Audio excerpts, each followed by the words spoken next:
Sister praise Lord. இந்த நாள்ல நம்ம ஒரு காரியத்தை பத்தி பார்க்க போறோம். என்ன அப்படின்னா, ஆண்டவருடைய வசனம் ஏசாயா புஸ்தகத்துல சொல்லியிருக்கு. பயப்படாதே நான் உன்னோடு கூட இருக்கிறேன் அப்படின்னு சொல்லி ஆண்டவர் சொல்லியிருக்கிறார். ஏன் அந்த வார்த்தையை நம்ம இன்னைக்கு பார்க்குறோம் அப்படின்னா, இன்னைக்கு நிறைய பேர் வந்து நிறைய காரியத்தை பத்தி ரொம்ப பயத்துல இருக்கிறாங்க. சில பேர் வந்து தன்னுடைய வாழ்க்கையை பத்தி பயத்துல இருக்கிறாங்க. சில பேர் வந்து தன்னுடைய ஃபேமிலியை பத்தி பயத்துல இருக்கிறாங்க. சில பேர் தன்னுடைய பிள்ளைங்களோட எதிர்காலம் எப்படி இருக்கும் அப்படின்னு சொல்லி பயத்துல இருப்பாங்க. நிறைய பேர் என்னுடைய ஃபியூச்சர் லைஃப் எப்படி இருக்கும் அப்படின்னு சொல்லி பயத்துல இருப்பாங்க. நிறைய பேர் வந்து படிப்பை கண்டாலே நிறைய பேருக்கு பயமா இருக்கும்.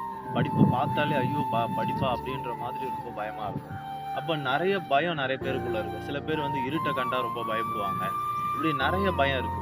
ஆனா ஆண்டவர் சொல்றாரு, பயப்படாதே நான் உன் கூட இருக்கிறேன்னு சொல்றாரு. எல்லா நேரத்திலயும் நல்லா ஒண்ணு தெரிஞ்சுக்கோங்க.